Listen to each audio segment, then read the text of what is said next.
尋日我哋話嘅，咁其實大家睇到啲幅圖啦，好明顯食嘅嘢係咪完全唔同啊？完全唔同嘅時候，即係話啲句話，大家少咗少少字添。You are what you eat 呢句話大家都唔陌生，係咪？但係呢句話真係好正確咯。雖然我哋有啲嘢可能聽過好多次，但係其實未必係真係意識到。其實你睇到啲幅圖就真係覺得好形象啊！真係人如其食。就係你食咩落去咧，其實係對我哋嘅身體係好大嘅影響嘅。咁所以食對食物嘅時候咧，代謝咧其實佢就會自動加速嘅。食對食物同埋幾時食、點樣食、點樣配搭食，都係好重要㗎嚇。就唔係話食就得㗎啦。有時就算你食得好健康都好。但係唔代表佢會刺激到你嘅代謝功能更加快嘅喎。咁所以都係有科學嘅根據㗎嚇。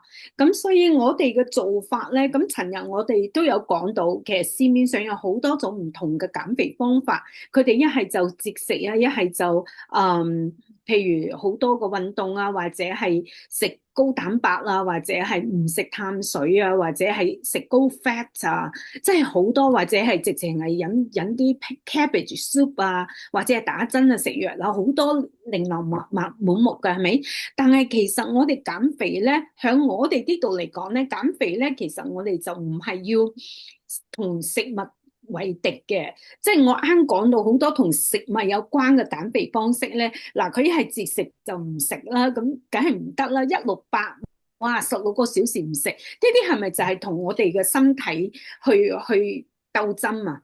同食物去即係唔係同佢成為好朋友，係好似同佢要脫離關係咁樣，係咪？或者係唔食某一類嘅食物，係咪？咁呢啲其實都係唔科學噶嗬。其實我哋最主要嘅咧，要學識點樣去同食物和解。咁其實尋日我哋講到，原來代謝唔好嘅時候，會影響到我哋身體嘅各方各面嘅喎，係咪？大家仲記得有好多嘅地方係咪？就算係皮膚上邊嘅好多個問題，都係同代謝有關係，甚至黑眼圈都同代謝有關係，水腫啊，係咪？情緒啊、壓力啊、記憶啊，跟住仲有好多個慢性疾病啦、呢啲其實都係因為同代謝有關係。其實人好簡單嘅，唔好將佢複雜化。好多時候我哋一日一出，如果我哋入嘅嘢，我哋係可以消耗到嘅，咁其實就係一個比較好嘅一個嘅良性嘅循環。但係好多時候就係因為我哋消耗唔到，咁啲人就會喺日嗰度去做文章，就喺日嗰度去節食啊，或者唔食某一啲嘢啊，但係同佢去唔到呢個冇關係啊。所以我哋係改變入口，我哋唔係要減少入口，我哋係要改變入口嘅嗰啲質量。但係咧，我哋去增加我哋去嘅能力，OK，即係代謝嘅能力。咁所以個方向唔同嘅時候，個結果咧就肯定係唔同噶啦。咁所以我哋嘅身體，當我哋嘅代謝出咗問題咧，佢就會用我尋日有講到好多唔同嘅問題嗰度去俾我哋嘅係一個信號嚟㗎咋。譬如我哋嘅皮膚出晒疹啊，有好多皮膚嘅問題，或者係我哋嘅代謝，譬如膽固醇開始高啦，OK，或者夜晚瞓覺唔好啦，或者係肚脹啦，或者係便秘啦，或者係好多高血壓啦、高血糖啦，呢啲一樣一樣都係身體俾我哋嘅信號。當我哋嘅身體俾我哋信號嘅時候咧，我哋一定要接住佢，而唔好覺得。即係而唔好覺得，哎呀，個個40、50歲，個個都高血壓噶啦，個個都膽固醇噶啦。No，呢個唔係藉口嚟嘅，呢個係唔健康嘅想法啦吓。所以呢個係唔應該咁樣想嘅。其實呢啲係身體俾我哋嘅信號。當我哋收到身體嘅信號嘅時候，我哋要好積極咁樣去面對，同埋好可以去讀懂我哋嘅身體咯。其實呢個真係身體同我哋求救嘅一個信號。而我哋嘅方案咧係點樣咧？身體同我哋求救，佢係用一啲身體嘅疾病或者唔舒服一啲症狀去同我哋亮起個紅燈。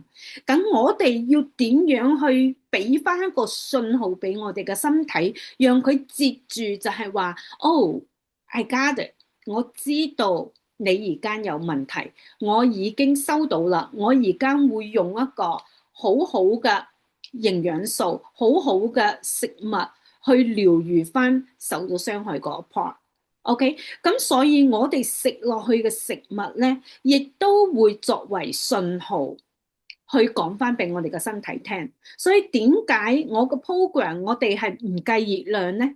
因為熱量我哋唔控制入口，但係我哋會改變入口嘅質量，同埋我哋會改變呢個食物針對我哋身體嘅問題，俾翻一個對應嘅一個信號，即係等於你一個機器壞咗，佢個零件壞咗，佢個零件點解壞咗咧？佢需要啲乜嘢去修復佢咧？我哋就俾嗰個修復嗰個零件嘅原材料俾到佢。咁食物我哋就咁樣用喺我哋嘅身體嘅，喺我哋嘅計劃裏邊。OK， 所以我哋食物作為信號而非熱量啦嚇。咁我哋嘅身體絕對唔係我哋嘅敵人啦，係咪？所以千祈唔好做啲好 extreme 嘅行動去對我哋嘅身體。佢需要嘅其實就係要我哋，佢嘅信號嘅意思係咩？佢就係叫我哋要關注。OK， 我而家有問題啦，你好幫下我啦。所以我哋要對佢做嘅係一個療癒，同埋一個療癒咗之後重啟佢嘅功能。OK， 所以就讓我哋嘅食物咧，慢慢就取代藥物。咁尋日我都有 show 幾張我啲客嘅對話，咁大家都可以睇到，就係話點樣讓食物去取代藥物。咁聽日我會有咁多個案例，你真係會睇到好多我哋嘅食物已經好快嘅速度已經替代咗佢哋嘅藥物啦。咁所以呢個非常之重要嚇，你食對食物咧，佢就真係有一個療癒嘅作用。所以我嘅食療同人哋嘅食療係唔同噶吓。好啦，咁我哋身體尋日我亦都有提到，我哋身體有兩個好重要嘅功能，一個係免疫能力，唔使錢噶喎。免疫能力同埋修復能力呢兩個功能係唔使錢嘅，但係咧你有錢亦都買唔到噶喎。所以我哋要盡可能夠去保護呢兩個功能嘅健全性同埋健康性，但係好多時候好可悲嘅就係當我哋唔知嘅時候，我哋其實做咗好多嘅嘢去傷害佢。OK， 所以我哋天生就具備呢個修復同埋治癒自己嘅能力㗎。我哋需要做嘅係要保護同埋激活佢。OK， 所以我哋針對嘅咧，我哋唔係去攻擊身體嘅脂肪嘅，我哋嘅食法唔係去攻擊佢，而係去餵養同埋修復我哋嘅代謝功能。等我哋嘅代謝呢個功能被餵養同埋修復咗之後咧，佢自己會將嗰個多餘嘅冇需要嘅脂肪會排出體外。OK， 我再講多一次，呢個好重要，因為好多嘅減肥方式，佢會去用一啲方法去攻擊我哋嘅脂肪。所以上一次我喺講國語個堂課就有一個人提咗一個好重要嘅一個嘅知識點，佢話但係脂肪有成好多年嘅記憶㗎喎。佢講一啲都冇錯，佢話你去咗佢都會翻嚟㗎。我話係，你講得非常之啱嘅，但係嗰個咧係針對咩啊？係針對被動減肥嘅。譬如如果你係專門用一啲方法去針對我哋嘅脂肪嘅時候，其實我哋嘅脂肪真係有記憶㗎，我哋嘅肌肉都有記憶㗎。OK， 咁其實如果你係用被動嘅方法，你又唔改變你嘅生活習慣嘅話咧，佢好快會翻嚟㗎啦。咁所以點解有啲人減肥好辛苦減到喎，但係咧又好快又翻嚟喎，係咪？咁係咪好辛苦咧？所以跟住揀下自己都冇信心啦。所以咧，但係我哋嘅方法咧係餵養同埋修復我哋嘅代謝引擎嘅時候咧，佢自己喺一個完全安全嘅環境，佢就會 let go，佢就會將嗰啲多餘嘅脂肪，佢話哦，I don't need it anymore，我唔需要呢啲啦。佢自己去嘅，咁所以一個係被動嘅去，一個係主動嘅去，呢個係天淵之別嚟㗎。OK，咁就係因為咁樣咧，我哋先可以令到我哋嘅代謝系統重新咁樣去啟動㗎。嗱，咁我哋係到底係點樣去做呢個工作嘅咧？咁其實我哋將我哋嘅身體分咗去3個唔同嘅治療階段。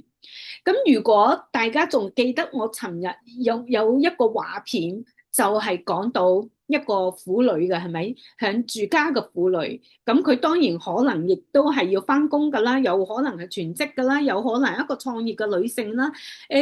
唔理佢係邊一種，總之大家睇到個個女性佢係好忙嘅，就好似我哋線上而家嘅每一位女性一樣，我哋好忙嘅，我哋要管嘅嘢係好多嘅，我哋要係嘛管飯台上嘅食物，管工作、管孩子、管家務、管人情世故，又要管我哋自己啊身材好唔好啊？有時有時間又去做下 facial 啊。總之我哋要管嘅嘢好多嘅。OK，咁如果個老公又唔錫我哋，個細路又唔乖嘅時候咧，我哋就崩潰噶啦，係咪先？咁所以我哋嘅身體，尋日我亦都講，我哋嘅代謝系統其實係一模一樣噶。尋日我哋講到有5大指揮官，係咪？我哋管嘅嘢亦都係好多嘅喎，多到咧佢已經管唔到啦。咁所以我嘅 program 咧就係將佢分成3個治療嘅階段，等佢唔好咁忙。OK，所以我係用周期性嘅攝入特定嘅食物，呢2個字好重要，特定嘅食物，跟住係針對性嘅修復代謝。OK，特定嘅食物嗱，我哋之前喺呢個公開課之前，我哋係做咗3日嘅湯療嘅。咁有一個夥伴就同我講，哎呀，我都同我個朋友講啊，因為我真係因為佢啱啱先幫佢媽咪佢哋去食我嘅食療，3個星期就血壓、糖尿、膽固醇，醫生都話好靚，醫生叫佢唔使食藥啦。OK，所以佢好想介紹俾佢嘅朋友，跟住佢嘅朋友咧就話：，誒，飲湯啫嘛，我哋成日都飲湯噶啦，我哋煲湯好叻噶啦，咁樣。但係係特定嘅，你煲個湯就引到你今日有膽固醇，你煲個湯就引到你今日有高血壓，你煲個湯就引到你今日有高血糖。我煲個湯就等你呢啲高血壓、高膽固醇、高血糖都冇咗。所以我哋每一個階段嘅食物係特定嘅，我覺得呢個非常之重要嚇。同埋我哋係針對性嘅修復代謝。OK，好，我哋點樣針對性？第一個階段，我分3個階段係咪？咁我第一個階段，我翻去嗰個圖片上個婦女，咁大家睇到佢咁忙，所以佢好大壓力，所以佢會發敏疹，佢會有時好即係好大壓力嘅時候，佢會鬧佢嘅細路，佢甚至會同佢嘅先生嘈交，甚至先生又唔理解佢，細路又唔配合，慢慢佢可能得抑鬱症，即係有好多個可能性，係咪？呢個係我哋成日都見到嘅嘢。咁我哋嘅身體都係，如果你唔理佢，佢可能初初只不過一啲唔舒服，跟住就係膽固醇，跟住慢慢唔理佢，可能高血壓又嚟，跟住血糖又慢慢又高，就係一梯一梯咁樣上去嘅。OK，咁所以我哋將佢分3個階段嘅時候，第一個階段我要做嘅就係要令所有嘅壓力先冇咗先。因為如果大家仲記得我尋日嘅課程，當我哋身體好大壓力嘅時候，我哋會做咩啊？我哋會啟動我哋嘅生存模式，我哋會將你食入去嘅每一啖脂肪，可能你已經覺得你食得好健康噶啦，但係就係你每食嘅一啖脂肪，佢都會儲存落嚟，因為佢好驚啊，佢唔知你又要對佢做啲咩傷害，一係。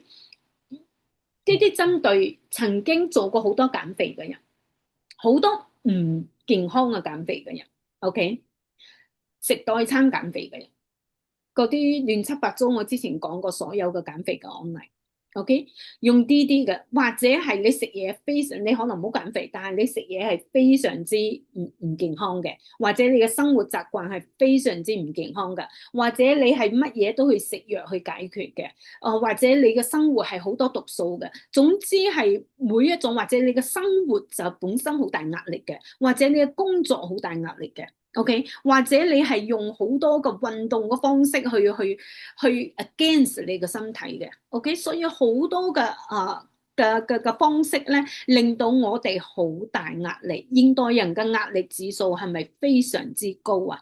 現代人嘅壓力指數係非常之高嘅，所以喺第一個階段咧，我就係幫佢哋做舒緩同埋釋放，咁就好似嗰個家庭主婦咁。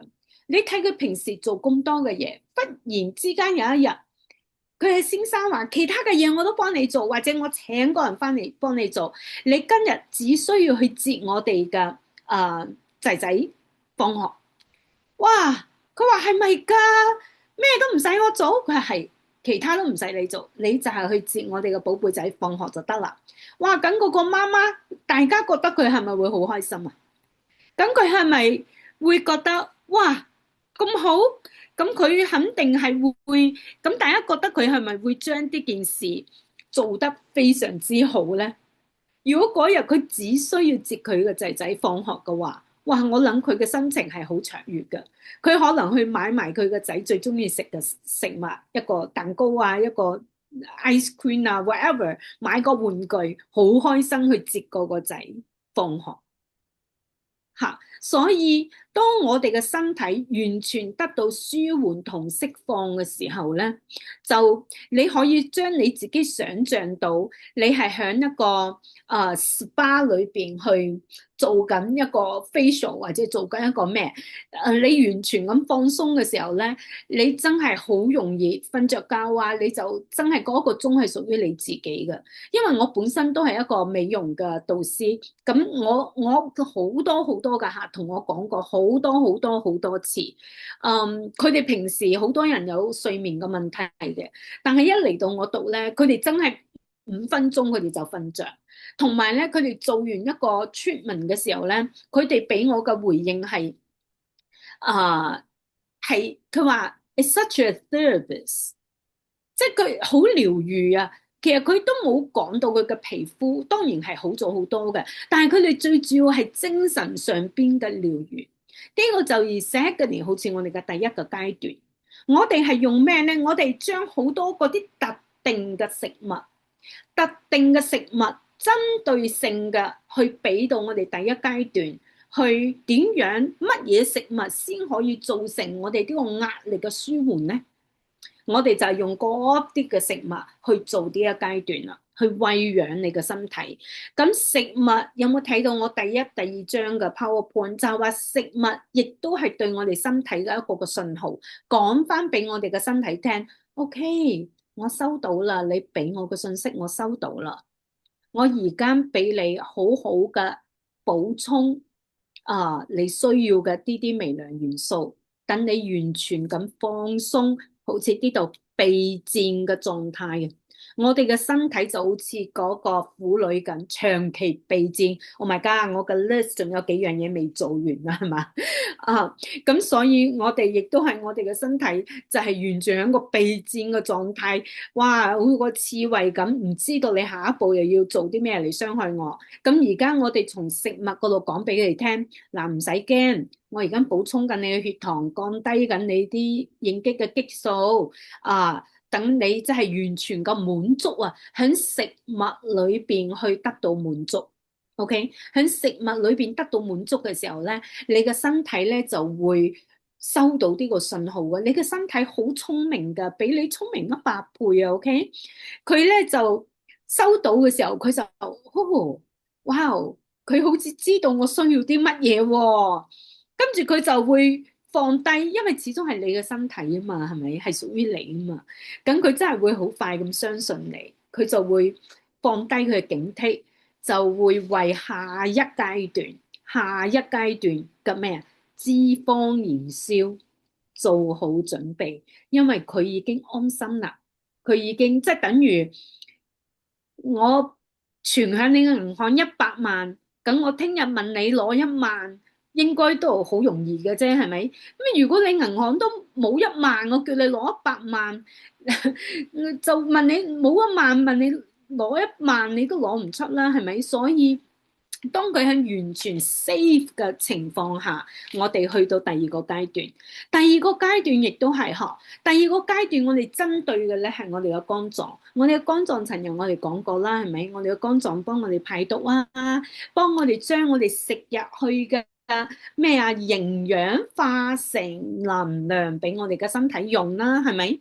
咁所以咧喺第二個階段咧，我哋會刺激我哋嘅肝臟，將儲存嘅脂肪啊，將我哋以前係咪存低嗰啲脂肪，就會作為能量。如果你處理得唔好，如果你以前唔俾佢對嘅營養素嘅時候，佢就會儲存啲脂肪，或者你 burn 嘅就係你嘅 sugar，OK？你 burn 嘅就係你嘅糖分嚇。咁呢個呢一季度嘅食物嘅角色咧，我哋係嚟幫助我哋建立肌肉嘅。咁大家記得我哋尋日講，我哋有一個好重要嘅玩家就係咩啊？身體嘅組織，身體嘅組織係由肌肉量同埋脂肪量。脂肪分兩種，係咪？白色脂肪、中式脂肪。白色脂肪咧就係唔好嘅脂肪，中式脂肪咧就係好嘅脂肪。OK，咁所以咧佢幫助我哋建立呢個嘅肌肉。咁肌肉越多，咁你消耗係咪越快啊？同埋佢幫我哋 strong 我哋嗰個肝臟嘅能力，就係讓我哋嘅身體可以安全咁樣去排毒。OK，所以呢一階段嘅食物嘅組合咧，就可以好有效嘅幫助我哋重新啟動我哋脂肪燃燒嘅機制，係咪好勁啊？即係等於嗰個婦女，如果第二日嘅時候嗰個先生就同佢講：哎，其他嘢你都唔使做，我做晒。今日咧，不然你就係去清潔一下我哋嘅洗手間咁樣啦，嚇！清潔一下洗手間或者係廚房。哇！嗰個太太開心到不得了。咁成日就係需要做呢一樣嘢，佢可以做，佢可以做得好好，係咪？跟住佢可能仲會買翻盆花擺喺度，靚一靚，自己享受下。變到你好有心情做呢樣嘢，同埋你會將呢樣嘢做得非常之好。但係如果加100樣嘢，你就樣樣都做唔好。呢個就係我哋嘅代謝系統。所以當我哋分開嘅時候，喺第二階段嘅時候，我哋就係用特定嘅食物去刺激我哋嘅肝臟，等佢提高翻佢排毒嗰個能力。因為當佢有咗特定嘅營養素，佢就會收到嗰個信號。佢就會去啟動翻佢嘅排毒功能，因為之前你俾佢食嗰啲嘢，全部都唔係佢需要嘅嘢，所以佢慢慢佢就越嚟越慢嘅，就好似個老爺車咁樣噶啦。OK，跟住我哋嘅食物亦都係令到我哋可以飆肌肉，同埋我個 program 咧，連你做咩運動我都會同你講，因為唔同嘅階段，我哋係修復緊某一個階段嘅器官嘅，譬如第二階段我係修復緊你嘅肝臟嘅時候，咁嗰 part 嘅時候，我哋建立緊肌肉嘅時候，我叫你做個運動都係唔同嘅。OK，所以我哋做嘅所有嘅嘢，包括食物，包括運動，都係同我哋嘅身體而家修復緊嗰個機能係相關係嘅。OK，相關係嘅，所以呢個肝臟係我哋身體嘅排毒嘅工具。好啦，到第三階段啦。第三階段咧，嗱，第一個階段就係讓我哋嘅壓力 take care 我哋嘅壓力先，等我哋本身好似刺蝟一樣刺住嘅，哇，完全放鬆落嚟。哇！佢終於聽明我嘅語言啦，佢終於理下我啦，佢終於俾我中意食嘅嘢俾我啦。跟住佢就完全放低個境界嘅時候咧，佢就開始第二個階段咧，就開始排毒、排脂肪出去啦。OK，排脂肪出去嘅時候咧，跟住第三個階段嘅時候咧，就將我哋啲激素同埋嗰個脂肪就燃燒晒啦。咁呢個階段咧，我哋係會用一個即係針對去平衡翻我哋嘅荷爾蒙啊，尤其女人，我哋好多時候你係想象唔到嘅嗰啲荷爾蒙，就好似我尋日話，有啲人佢係會唔肚餓都搏命食噶嘛，即係佢就係嗰種嘅刺激，嗰種嘅唔平衡，去導致佢咁樣嘅行為啊。咁所以我哋修復呢個激素嘅系統，建立一個長效嘅代謝功能。我哋餵養一啲特定嘅食物咧，讓我哋 build up 嗰啲好嘅脂肪，將嗰啲壞嘅脂肪帶出體內，帶出體內。OK，咁所以呢一段嘅食物嘅角色咧，就係平衡我哋嘅血糖，所以我哋嘅身體會覺得係好舒服嘅，好舒服嘅，即係佢唔會再有嗰種好緊張，哇！佢又對我做啲乜嘢咧？而係我哋每做一樣嘢，佢都好舒服。OK，平衡個血糖，修復個激素，讓我哋嘅代謝系統開始穩定、高效咁運作。跟住，譬如嗰個婦女又嚟講個婦女啦，到咗第三階段，哇！個老公話：哎呀，你呢個星期辛苦啦，你今日我送你一個 SPA，你去做 SPA。到第三階段咧，就真係舒緩我哋嘅身體嘅，係針對我哋嘅荷爾蒙嘅嚇，就舒緩我哋嘅身體嘅。咁嗱，呢度有寫係荷爾蒙嘅修復嘅。咁舒緩我哋嘅身體，咁你覺得個太太有冇好感動咧？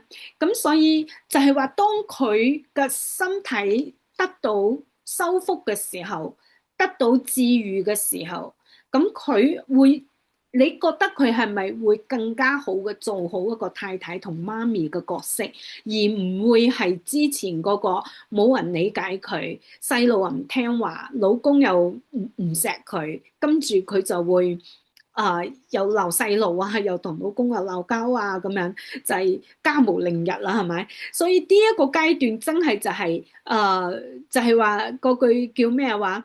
即係太太開心就成家開心噶啦嘛，係咪？Happy wife happy life 啊！呢個就真係一個完全舒緩我哋身體嘅一個過程。所以你睇下我哋嘅食療咧，就係響分開三個階段去對我哋嘅代謝系統進行一個全方面嘅修復，而每一個階段就係針對一樣或者兩樣嘢嘅啫。OK，就係針對一樣定係兩樣嘢，咁你嘅身體就係完全可以 handle 到嘅，佢就會覺得哦 that's easy，佢會喺食物嗰度收到呢個嘅信號，OK，所以佢就會將呢份工作做得非常之好，而且將之前儲存落嚟嗰啲多餘嘅脂肪咧，佢就會甩高，OK，所以呢個就係三個階段，每個階段都係做緊唔同嘅工作嘅，咁但係咧，現實生活中喺其他嘅方案，啲人通常係用啲咩嘅方式咧？當我哋要去第一階段要去舒緩嘅時候，市面上好多個減肥方法咧，係增加身體嘅壓力嘅，係咪？一係咧就叫佢節食。係咪壓力啊？哇，大佬，你嘅身體冇嘢食喎，咁係咪壓力先？咁所以會製造我哋嘅壓力。哇，大量咁或者係用一啲就算唔節食都好，佢又唔俾你食啲乜嘢乜嘢，咁樣佢又係好大嘅壓力，係咪？跟住或者係好多好多個鐘都冇嘢食，又係壓力。所以我哋其實好多時候做嘅嘢係增加我哋身體嘅壓力，同我哋啱啱相反。今日到第二階段嘅時候咧，就亂食啊，係嘛？亂食，我哋咧就係要俾身體食咩啊？我啱話係修復肝臟嘅，俾我哋身體係對肝臟好有營養嘅食物，同埋去建立我哋嘅肌肉，俾好多有營養嘅嘢落去。但係好多時候有啲嘅減肥咧，就係食代餐粉啊，同埋即係等於好似係發電廠嗰度送啲紙箱去做燃料。咁你覺得可唔可以承接起一個發電廠嘅電力咧？咁所以就係話唔同嘅方案其實就算佢有效，同時都會傷害咗我哋嘅身體，而且係唔長久咯。呢個就係點解市面上嘅減肥方法太多啦，太多啦，一直都多，而家肥胖嘅人數每年遞增。如果佢真係咁有效嘅話，就唔會每年遞增。所以點解我哋要行出嚟，要將一個又健康又有效嘅，真係要講俾大家聽嚇，講俾大家聽。係咁，第三把刀就係鍛鍊，係嘛？運動場嗰度，哇，揮汗如水啊！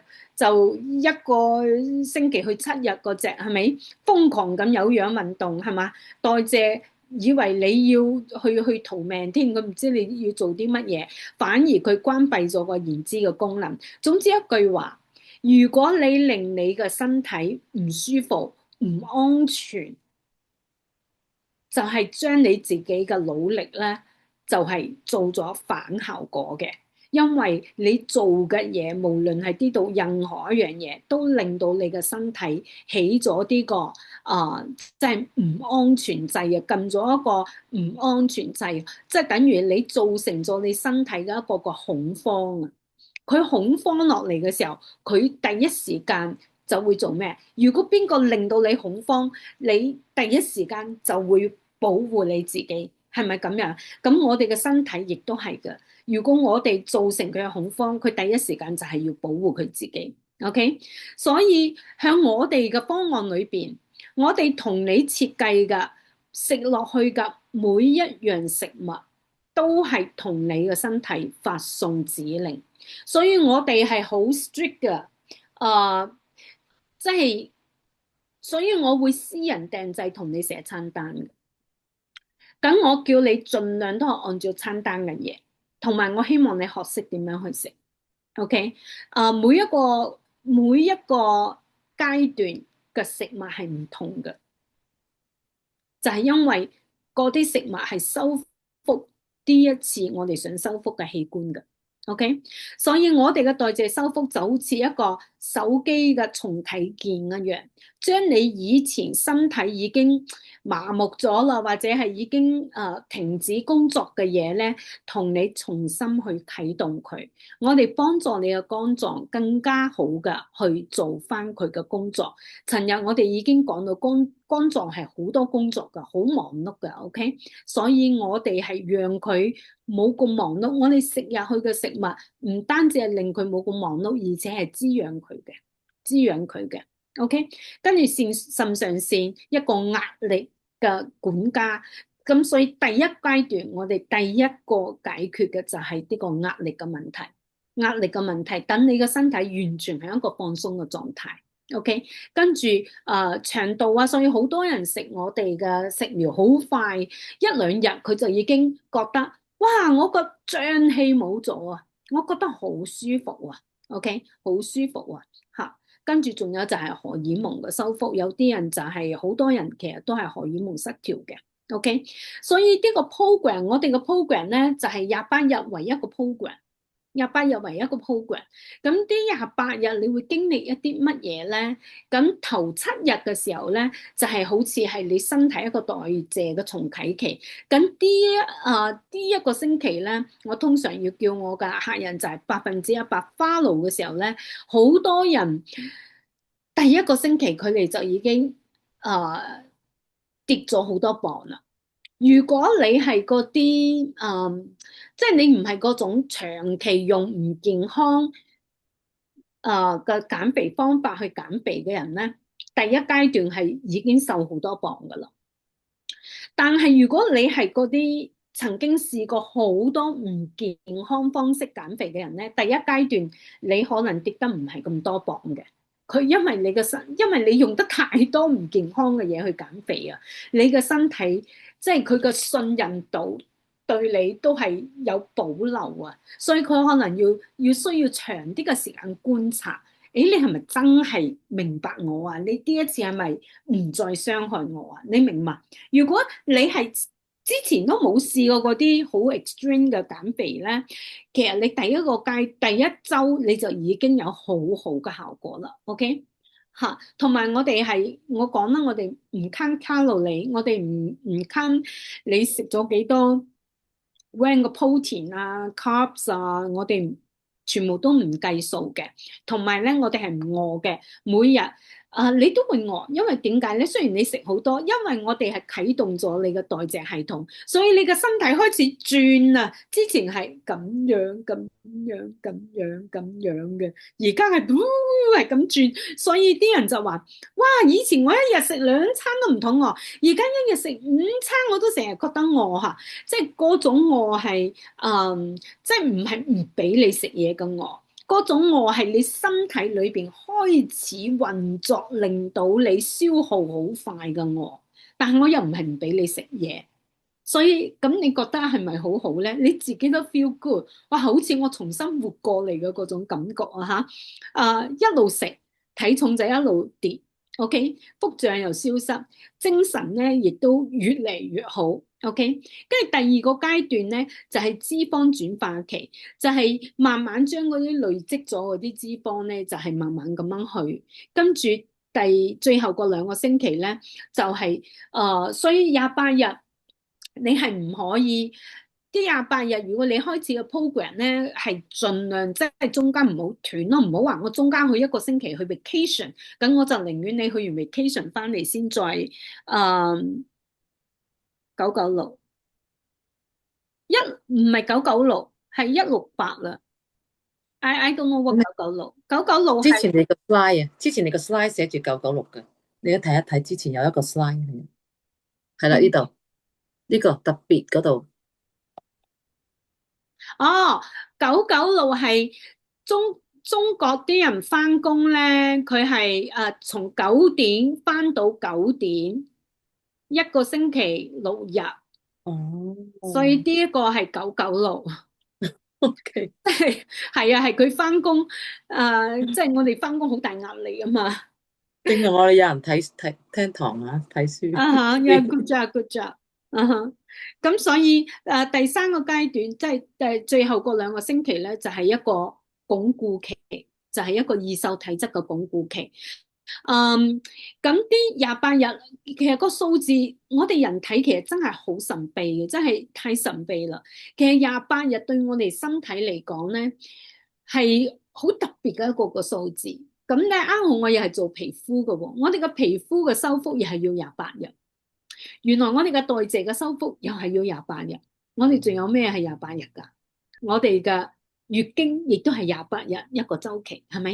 咁所以其實28日對於我哋嘅身體嚟講，即係唔知點解就係一個好特別嘅數字啊。OK，咁所以我哋嘅方案同傳統減肥嘅方案咧嘅區別咧，就係傳統嘅方案咧會餓嘅，一係咧就餓嚇，每天就捱餓去，即係佢話食得少，食即係你消耗嘅比你食嘅多，咁你就會瘦。佢嘅概念冇錯，但係佢哋控制嘅係食。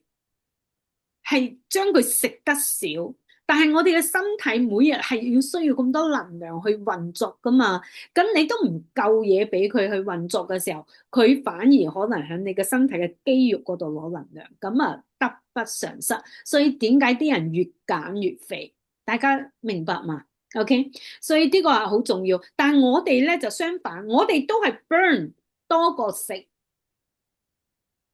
但係我哋唔控制食嗰度，我哋係增強嗰個 burn 嘅能力。所以你揀唔揀到肥，係唔係 depends 你食幾多，而係 depends 你可以 burn 幾多。OK，所以完全唔同嘅概念啦吓。所以我哋咧就係食飽食好，午餐食到滿足。臨床研究飽腹感指數提升63%啊。咁傳統嘅咧。佢會造成我哋嘅代謝損傷嘅，每年降低2到3%，係咪？但係我哋嘅咧就係幫助我哋嘅代謝提升啊嘛，28天修復嘅引擎就係基礎代謝率提升11.6%。咁傳統好多咧，即係執行度係好難，有啲咧時間好長㗎喎。呀，呢度有講下時間成本好長嘅，你極少話睇到一個月有幾好嘅成績嘅。嗰啲咧一係就食藥啊、打針啊，而家幾興係咪？打支針就可以瘦好多啦。啊，500蚊一支針啫嘛，但係你定期仲要去打喎，同埋嗰啲針你真係覺得佢營養咩？你傷害身體幾多？而家仲未知，因為而家先開始好興呢樣嘢，仲未知，但係肯定係非常之傷害嘅。OK，跟住執行嘅難度有好多係要好自律先去做到，譬如168嗰啲，你話係咪要好自律咧？生酮嗰啲係咪都係要好自律咧？真係好多嘢都唔俾食啊！嚇，好多都係要好自律，同埋要一個星期7日運動嗰啲，係咪又要好自律咧？咁所以我哋嘅咧真係無痛執行，冇需計算卡路里。OK，學完以從樂係真係，我喺我嘅減即係幫到咁多人減肥嘅過程中，大家都係唔相信佢哋減到減咗肥，減咗肥佢哋都未搞清楚係點減嘅，所以就係似我啱啱講嘅，每一個我哋嘅食物係俾信號俾我哋嘅身體，等我哋嘅身體完全放鬆嘅狀態下，佢話 OK，我唔需要再 hold 住嗰啲無用嘅脂肪啦。你以為佢唔知道嗰個冇用咩？佢夠知道，佢比你仲聰明。只不過你嘅生活習慣令到佢好驚啊，有恐慌啊，佢要 hold 住你啲脂肪嚟保護個內臟。大家明白嘛？咁而家佢覺得，咦？佢改變方針喎，佢對我咁好嘅，咁，我唔需要啲脂肪啦，OK，I let go。所以呢個係完全係同我哋身體嘅一個communication 啊，用食物去做呢個嘅交流啊嚇。跟住傳統嘅減肥方案嘅健康代價咧，有冇好多人啊脫髮啦、失眠啦？係啊。個打針嗰個咧，其實我係有啲識嘅人係做嘅。Oh my，佢哋真係脫髮得好犀利，同埋咧，即係冇胃口食嘢啊！就算佢哋減到好多之後，佢哋一啲胃口都冇，同埋有其他即係想嘔啊嗰啲嘅 feeling。我唔知你哋識唔識人係食嗰啲啊嚇？But anyway，係有好多健康嘅代價嘅。咁我哋都有健康嘅代價，就唔係代價，我哋都係有健康嘅轉變㗎。真係就係全身換身啊，全身換身啊，係啊，同埋精力爆棚啊！咁好多嘅減肥真係要3個月起先可以鞏固到，同埋真係見到一個好好嘅效果。咁樣就係、其實市面都係有健康嘅減肥嘅，即係教人健康飲食都係有咁嘅導師嘅。尤其係有啲即係點講啊，教人去點樣去 work out 㗎，嗰啲 fitness coach 啊，即係。佢教你 fitness 嘅同時咧，佢俾埋一啲營養嘅餐單你啊，即係根據佢嘅食啊，咁嗰啲咧佢哋係 count calorie 嘅，佢真係會 count 1200個 calorie，跟住佢又會教你點樣去做運動喎，咁所以同埋咧，佢嘅時間真係要耐㗎，佢真係要成3個月先見到有明顯嘅效果嘅時候。但係我哋真係28天就一個 turn，有啲人要減即係50磅以上嘅，咁佢一個 turn 肯定係唔得㗎啦，可能要2個 turn 甚至3個 turn。OK，咁我哋平均28日咧係減7到20磅嘅。OK，因為每個人嘅基數唔同，7到20磅，但係你係非常之 enjoy 嘅情況下，所以減幾多唔係重點啊，重點係你點樣減，同埋你減嘅過程，你係享受嘅定係痛苦嘅？OK，好似我呢一位已經成為咗我嘅忠實擁躉啊！佢話呢個食譜太適合我，其實佢完成咗28日，但係佢太中意，有冇人試過減完肥都唔想停嘅？呢個就係佢啦。佢話太適合我啦，蔬果水果都係我嘅最愛，又可以食海鮮，太棒啦！所以佢減完肥，佢依然打卡嘅，好搞笑嘅。佢中意啊。咁我相信好難有一個減肥嘅 program 令到你完咗，你都仲依然喺當中㗎，係咪？咁呢個佢話今日稱咗下體重幾個月嚟，其實佢已經減咗㗎啦，減咗就好耐都冇，又冇即係減咗又去出去玩啊，或者係剩，跟住佢忽然之間稱下，佢話體重幾個月嚟都冇變過。嗱，你真係減脂嘅咧，佢就唔會咁快就翻嚟。有啲咧，如果你按節食啊，或者有啲唔健康嘅嗰啲方式嘅咧，你一食翻，嘣一聲就上去，甚至比之前更誇張，係嘛？但係我哋嘅就唔會噶，同埋佢話啲3個月明明好忙又有壓力，食飯特別多，估計啲3個月裏邊食飯比以前1年嘅量仲多嚇，所以佢居然係又係冇增磅咯。我有一個減咗50幾磅，我前一排先見到佢完全冇增磅，所以非常之好啊嚇。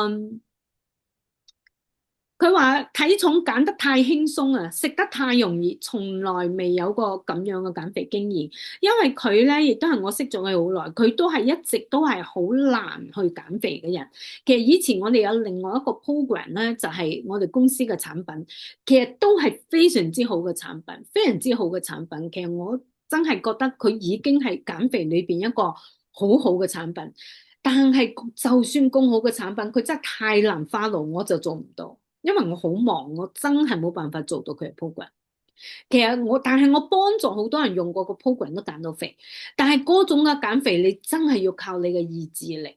OK，個個減肥其實真係都係好好，但係太難啦，真係太難。你要好有自制力嘅人先可以做到啊！吓，跟住佢話以前減2磅都難，現在真正減肥嘅信心，佢話呢個。真正有咗減肥嘅信心，所以佢去 vacation 去咩？佢真係亂食嘅，因為佢話誒翻去再揀過啦。佢而家好有信心，你知嘛？呢個 program 100%work，因為佢之前亦都係冇辦法揀到肥噶，因為我哋嘅老公都係廣東人，都係特別中意食噶，所以增加咗我哋減肥嘅難度。嗱，呢個佢話老師組又同你報戰績嚟啦，佢話啲周雖然只減咗3磅，但也好滿意啦。2周加起嚟就已經唔見到10磅啦喎。佢140幾磅開始，2周就減咗10磅。OK，最主要嘅咧，我聽日咧，我哋會去分享一啲客戶嘅案例。佢嘅案例係非常之值得去分享嘅，因為基本上我所有嘅學員裏邊嚟講咧，佢係最可以將我嘅 program 用得去，即係完全嘅傳譯咗我個 program 嘅優異度，就係療愈呢2個字。因為佢真係佢整嘅食物，佢係食得非常之豐富嘅，而我哋係希望你食豐富嘅，但係好多人因為佢翻工又好忙，又可能自己又唔係咁識煮，咁佢哋就係佢哋自己想簡單啊，佢哋嘅目標就係想減肥，所以佢自己唔好搞咁多花神啊，我整出嚟就 OK 啦。但係呢一位咧就唔係，佢話佢真係要擺到靚啊靚，佢真係好有心思去整佢啲嘢，佢係食得好療愈，好真係好豐盛嘅。但係食得咁豐盛，佢減得係同期裏邊最多嘅嗰個，所以佢係完全咁傳譯咗我個 program 嘅精髓。所以聽日大家嚟聽下佢嘅嗰個見證。佢講嘅嚇過程非常輕鬆，佢之前又係1磅都減唔到啊，減1磅就升2磅啊，佢仲係自己運動嘅喎。佢話過程非常係輕鬆，啲期間嘅每一天每一餐我都好享受，也不會讓我覺得餓。我還在想是不是要減一啲量呢？所以嗱，我哋唔到餓㗎嚇。跟住呢個咧又係已經減咗4磅啦。佢話從我食減肥餐開始，一直處於嘴巴一天食5次，仲覺得餓。之前一天先食2次。係啦，所以以前一日都唔識餓，就係嘴巴為食嘅啫。而家嘴巴冇停，但係一直在餓。結束28日，真係新陳代謝嘅能力就不同凡響啦。嗱，今日咧我就唔係講案例嘅，因為講完都冇時間講案例啦。咁聽日咧就會有案例所以雖然講咗今日嘅解決方案，但係我好想大家聽日上嚟聽案例，因為有好多唔同嘅人嘅案例可能身上嘅某一個就係你想即係適合你聽嘅咯嚇。咁所以希望我都係通過我呢個食療可以幫助到咁多嘅人啦。咁我就係專門為呢個新年嘅時候咧，其實我係有一個嘅program 出嚟，就係一個俾我揾翻先，係一個28日嘅，係新年嘅一個促銷嚟嘅。哎呀，唔聽我話添。我一整咗呢個我就去唔到嗰個，等下先吓。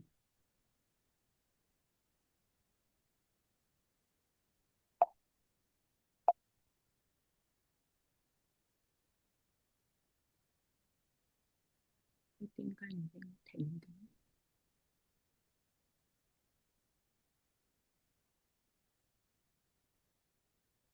好，好，OK，好啲係28日咧，係一個我嘅。因為係新年啊嘛，新年大家新年新氣象啊，新年大家都要立好多嘅願望啦吓，咁好多人新年都係想減肥嘅，或者係更加健康嘅。咁其實如果就好似我尋日話齋，其實如果你哋聽埋聽日咧，你就會好明白。我呢個雖然講係減肥，但係有啲人可能其實佢嘅目的都唔係減肥，好似線上嘅 Aileen 佢都係啱啱做咗嘅。佢個目標都唔係減肥嘅，但係佢就係想去，因為佢係已經從舊年前年開始嘅體檢咧，佢嘅數據咧，其實我手上有佢發咗俾我睇佢嘅數據。佢從前2年開始咧，佢嘅數據咧就真唔係話好差，但係咧就已經係紅燈區啦，膽固醇又紅燈區，誒、膽固醇就直情係偏高噶啦，已經係壞膽固醇高噶啦，好嘅膽固醇又唔夠嗰個噶啦，膽固醇係高嘅。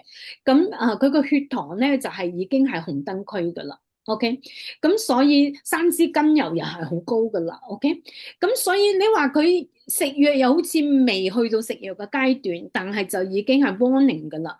咁所以其實佢食呢個佢就唔係減肥嘅。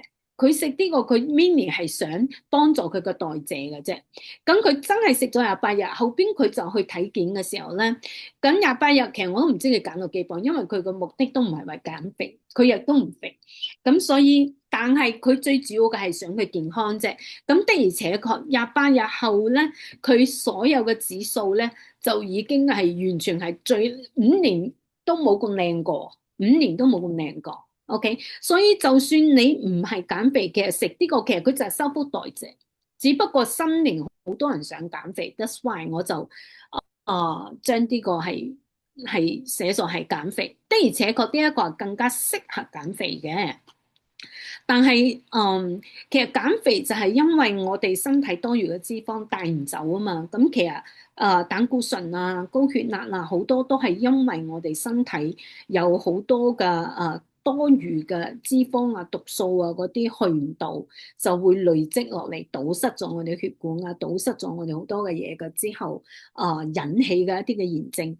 咁所以當呢個修復咗之後咧，其實好多個問題都解決噶啦。所以如果你係曾經減肥，或者係你而家食得唔多，但係長期瘦唔落嚟，一控制就反彈，身體又越嚟越緊張，容易浮腫啊，有炎症啊，身體就即係成日都一上一下咁樣，壓力好大，情緒一攰就好想食，同埋飯後容易犯困，呢啲咧就糖尿病嘅先兆啊。OK，容易即係想食零食啊，或者特別想食甜啊，呢啲就係糖尿病嘅先兆嚇。已經即係或者你曾經試過好多個方法，已經唔想再消耗你嘅身體一次啦。所以想真正嘅用修復你身體嘅方式去做嘅話咧，咁呢個 program 非常之適合你。同埋如果你而家係有高血壓啊、高血糖啊、高膽固醇啊，咁我要按每一個人嘅身體嘅現象去推介唔同嘅 program 俾你哋嘅。咁其實我個 program 唔單止係減肥嘅，我係有專門嘅 program 去針對嗰個血壓嘅，針對膽固醇嘅，針對血糖嘅，針對荷爾蒙嘅，針對身體炎症嘅，針對腸胃嘅。咁所以係有好多唔同嘅食療針對我哋身體嘅嗰啲問題嘅。OK，咁所以歡迎大家嚟諮詢我。OK。咁所以呢個28日去包括一啲乜嘢咧？嗱，包括咧，我會同大家做一個，會俾一個表俾大家填，去了解你哋嘅身體嘅。跟住咧，包括我嘅1對1嘅私人訂製，係幫你哋每一個人私人訂製你哋嘅餐單嘅。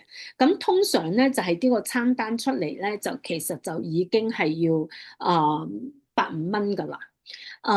跟住咧，我哋仲會有28日嘅我全程陪跑喺群裏邊。咁呢個真係就係新春嘅特別嘅 gift 啦，等於你就批咗我俾你個私人訂製個28日嘅陪跑，等於就係我送俾大家噶啦。28日嘅陪跑，就係 anytime 你哋有問題都可以喺嗰個群組嗰度去問我嘅。咁同埋中間咧，我都會睇大家嘅情形，我最少會有一次會喺線上答大家嘅問題嘅。如果大家嘅問題好快就，大家好叻，好快就學識咧，咁可能我哋唔需要第二次，或者如果大家都仲係好多問題，我哋就可以再有第二次，甚至第三次都冇問題嘅。最主要就係我要 make sure 你哋係知道點樣食咯。咁通常因為如果你按照餐單食係唔難嘅嚇。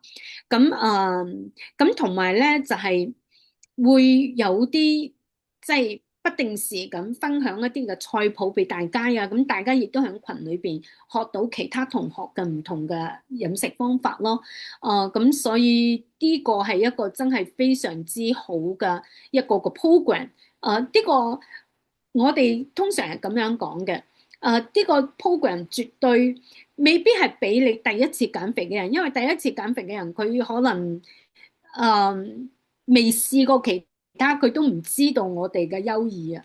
但係絕對係你最後一次嘅減肥，因為當你試過其他嘅時候，你再試呢個，你唔會翻去其他，你會知道乜嘢先叫做健康嘅減肥嚇。咁所以美金咧，其實就568蚊，呢個就係我哋嘅新春嘅價錢。我就係只有15個嘅名額，但係已經其實5個名額已經攞咗噶啦，剩翻10個。咁啲568蚊其實仲包埋營養素噶喎，仲包埋營養素噶，包埋最少2個營養素。而我哋嘅營養素都係好貴嘅，一個營養素係專門幫助我哋嘅代謝嘅，一個咧係俾我哋能量同埋身體排毒噶。就係呢2個營養素已經差唔多300蚊啦，所以我都話呢個新春呢個其實真係。我就係收咗我花時間同大家1對1，同埋幫你哋整餐單嘅嗰個費用，個28日陪跑，所有嘅其他就係等於免費㗎啦。咁大家如果係覺得你想參與呢個 program 嘅咧，係可以如果係微信嘅可以掃碼。如果係其他唔同嘅支付方式嘅，可以問我，或者自己可以掃碼。